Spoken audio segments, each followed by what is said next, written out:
हिमाचल प्रदेश विधानसभा का 10 दिन तक चलने वाला मानसून सत्र सोमवार को शुरू हुआ। राष्ट्रीय गान के साथ शुरू हुए मानसून सत्र में विधानसभा अध्यक्ष विपिन परमार ने सदन की कार्यवाही शुरू की। सदन दिवंगत नेताओं के निधन के शोकोद्गार के साथ शुरू हुआ। पूर्व मुख्यमंत्री वीरभद्र सिंह का आईजीएमसी में 8 जुलाई को निधन हुआ था। जुब्बल कोटखाई के विधायक नरेंद्र बरागटा का पीजीआई में 5 जून को निधन हो गया था। इसके अलावा अमर सिंह, भोरंज हमीरपुर से, मंडी जोगिंद्रनगर से राम सिंह, चंबा से मोहनलाल जो विधानसभा के सदस्य रहे हैं, उनका भी इस दौरान निधन हो गया। बजट सत्र और मानसून सत्र के बीच 5 विधानसभा सदस्यों का निधन हुआ। मुख्यमंत्री जयराम ठाकुर ने शोकोद्गार पर बोलते हुए वीरभद्र के राजनीतिक जीवन की खुलकर प्रशंसा की। जयराम ठाकुर ने कहा कि वीरभद्र सिंह मजबूती के साथ जमीन पर खड़े रहते थे। वीरभद्र सिंह ने 1983 से 1985 तक पहली बार, फिर 1985 से 1990 तक दूसरी बार, 1993 से 98 तक तीसरी बार, 98 में कुछ दिन चौथी बार, फिर 2003 से 2007 तक पांचवी बार और 2012 से 2017 तक छठी बार मुख्यमंत्री बने। 8 जुलाई को वीरभद्र सिंह का निधन हो गया था। नरेंद्र बरागटा के निधन पर भी शोक व्यक्त किया गया और इनके परिवारों को दुख सहने की शक्ति प्रदान करने की प्रार्थना की गई। मुख्यमंत्री ने 5 सदस्यों के निधन पर दुख व्यक्त किया। कोरोना और मानसून की आपदा में मारे गए लोगों के निधन पर भी मुख्यमंत्री ने दुख जाहिर किया। वहीं 15 अगस्त को तिरंगा न फहराने की धमकी पर मुख्यमंत्री ने कहा कि बीजेपी राष्ट्रीय अध्यक्ष जगत प्रकाश नड्डा सहित विपक्ष के नेताओं को भी इस तरह की कॉल आई है। इस पर जांच के बाद संज्ञान लिया जाएगा। उन्होंने हर व्यक्ति को घर पर तिरंगा फहराने की अपील की और यही इसका सही जवाब होगा। प्रदेश में बढ़ते कोविड के मामलों पर मुख्यमंत्री ने कहा कि कोविड के प्रति गंभीरता कम नहीं होनी चाहिए। कल कैबिनेट बैठक है, ऐसे में फिर से बंदिशों पर विचार किया जा सकता है। वहीं विपक्ष के नेता मुकेश अग्निहोत्री ने कहा कि सदन में दिवंगत नेताओं के प्रति शोक उद्गार लाया गया और पूर्व मुख्यमंत्री वीरभद्र सिंह की मूर्ति रिज मैदान पर लगाने की मांग उठाई गई है, क्योंकि यशवंत परमार अगर हिमाचल निर्माता थे तो वीरभद्र सिंह आधुनिक हिमाचल के निर्माता हैं। उन्होंने हिमाचल के लिए लंबी लड़ाई लड़ी। प्रदेश आज जहां खड़ा है वो वीरभद्र सिंह की देन है। वहीं 15 अगस्त को झंडा न फहराने की धमकी पर अग्निहोत्री ने कहा कि किसी में हिम्मत नहीं है कि झंडा फहराने से रोक सके। उन्होंने कहा कि इसकी जानकारी मुख्यमंत्री को भी दी गई है। हिमाचल एक शांति प्रिय प्रदेश है। यहाँ की भौगोलिक स्थिति इस तरह की है कि कोई यहाँ से बचकर नहीं जा सकता। इन धमकियों की वास्तविकता क्या है, ये जांच का विषय है।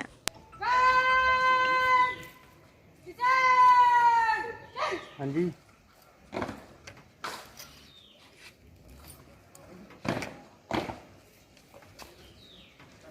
पिछले लंबे अरसे के बाद हमने हिमाचल प्रदेश में इस बात को देखा है कि सदन की कार्यवाही 5 घंटे से ज़्यादा चली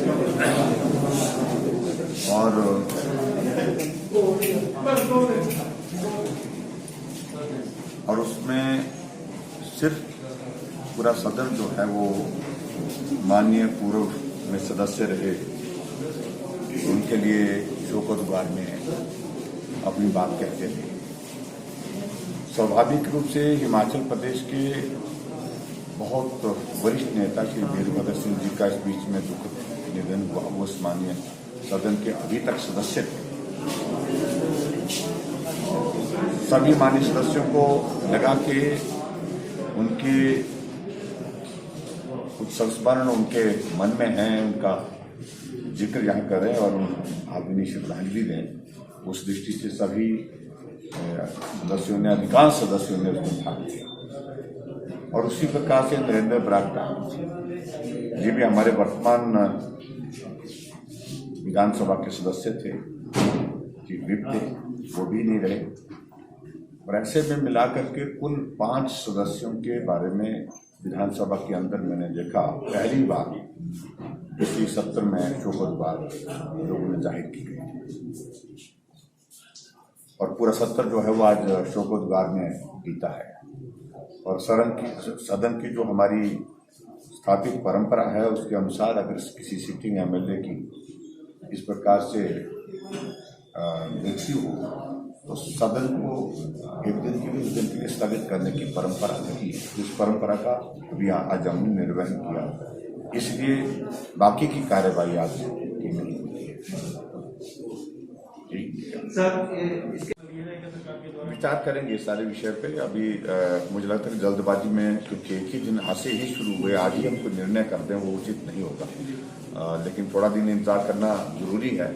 और ऐसी सूरत में मुझे सिर्फ इतनी बात कहनी है कि प्रदेश की जनता अभी भी सावधानियों के साथ रहे और कोविड के प्रति जो कैजुअलनेस जो है वो कम नहीं, मतलब वो गंभीरता जो कम नहीं होनी चाहिए, ये बहुत महत्वपूर्ण है। Thank you. कोविड के केसेस बढ़ रहे हैं तो हमारे लिए चिंता का विषय है।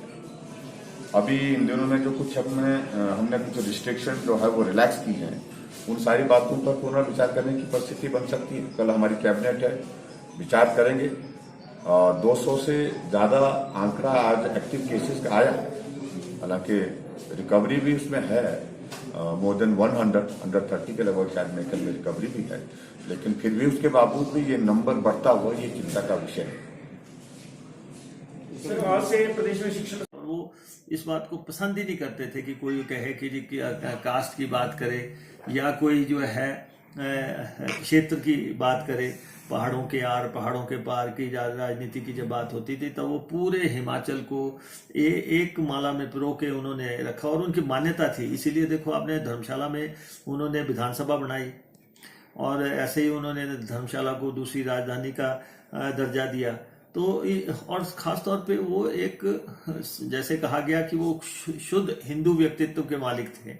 मंदिरों के रखरखाव के लिए और हिमाचल के मंदिरों को कैसे संरक्षित करना है, कैसे उनको आगे बढ़ाना, उसके लिए उन्होंने मंदिरों के लिए वो विशेष मंदिर जो है उनका वो सरकार के अधीन लिया गया उनको, जैसे चिंतपूर्णी, ज्वालामुखी, नैना देवी, बाबा बालकनाथ, और उसके बाद कांगड़ा का मंदिर है, चामुंडा का है, भीमा काली का है, इधर काफ़ी हर तरफ के मंदिर।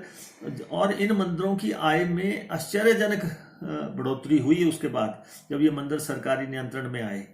तो लगातार देवस्थानों को लेकर चिंतित रहते थे और जो यहाँ के मेले हैं, कुल्लू का दशहरा है या दूसरे कार्यक्रम हैं, उनमें उनकी खास दिलचस्पी रही। तो एक अपने आप में वो इंस्टीट्यूशन बन गए जिन्होंने जवाहरलाल नेहरू से लेके आज दिन तक कार्य किया।